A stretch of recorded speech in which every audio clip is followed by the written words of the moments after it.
আমি বারবার একটাই কথা বলতে চাই প্রীতিন, যে নতুন করে প্রেম খুঁজো না, নতুন করে নিজেকে খোঁজো। কারণ এই জেনারেশন না ওই অনেকটা সুইসাইড প্রবণ হয়ে গেছে। ভালোবাসে, বাঁচার জন্য ভালোবাসে, কিন্তু ভালোবাসাটা ব্রেকআপ হয় মরার জন্য। প্রত্যেকটা সম্পর্ক ব্রেকআপের পর হাত কাটবে, পা কাটবে, এই করবে সেই করবে, কত কি করে। আমার বক্তব্য একটাই, বস নিজেকে তৈরি করো, নিজের জন্য বাঁচো। যে তোমাকে ছেড়ে গেছে সে তোমার জন্য কোনোদিন আসেনি। আর যে জিনিস একবার তোমাকে ছেড়ে চলে যায় তার দিকে জীবনে তাকাতে নেই।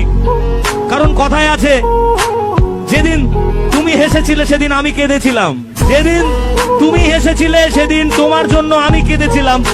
আর আজ আমি একা নই, আমরা সবাই মিলে হাসি একসাথে, আর তুমি সেখানে বসে কাঁদো।